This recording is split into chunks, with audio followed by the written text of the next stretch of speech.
Jaguar is known for both luxury and performance, and the WSJ's Rumble columnist Dan Neal had a chance to drive the Jaguar F-Type Coupe. Hi, Dan. Hey, how are you? Great.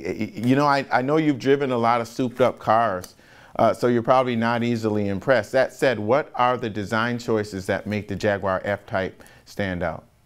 Well, you're right. I'm not easily impressed, and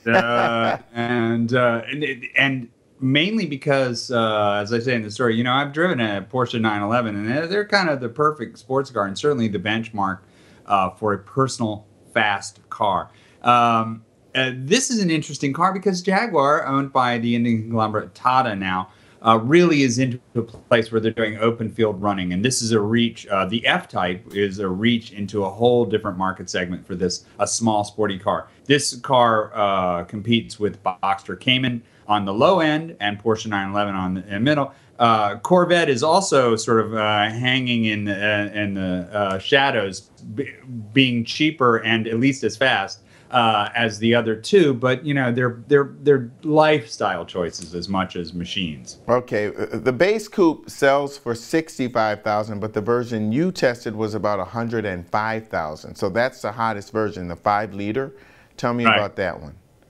Well, the last 5-liter V8 in this car, that was last July whenever I drove it, was putting out 495, something like that, horsepower. The coupe is an additional 55 horsepower. And now that's interesting. Why would they put more horsepower in this car? Because the chassis can handle it. According to the engineers, this car is 83% stiffer than the open top car. Usually in modern car building, that isn't much of an issue, but that's a huge difference with the coupe. And so not only do you have this elegant line, it's a beautiful tail end, the things to die for, it's also much more solid feeling and much more sort of athletic. You really want to test it. So one of the things luxury car designers spend a lot of attention on is the noise that the car makes. Is the F-Type, is it a roar or is it a purr? It purrs, it roars, it spits fire. It sounds like the slobbering lips of Mount Vesuvius. Without a doubt, the most ridiculous sounding luxury car sold today. And one thing that's happening is that manufacturers are looking for points of differentiation, comparison, invidious contrast, and it's this sound that they've decided is a brand signature. And so they've really amplified it way past what you would call your erogenous norms.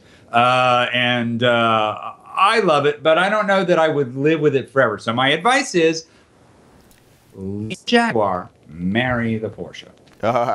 Okay, we're going to put you on the spot. You have about $100,000 to spend. Would you buy this car or something like the Porsche instead, if you couldn't have the marriage? If it's between the Porsche 911 and the Jaguar Coupe, you know, you would lease, you would have a fling with the Jaguar, but you would marry in a good sort of high Lutheran way your 911. The Jaguar is a much more l'affaire, you know, a much more temporary thing. A 3-year lease, it's a perfect 3-year lease. The Porsche, I would keep and hold and will to my children, basically. All right. Always love it. Thanks a lot, Dan.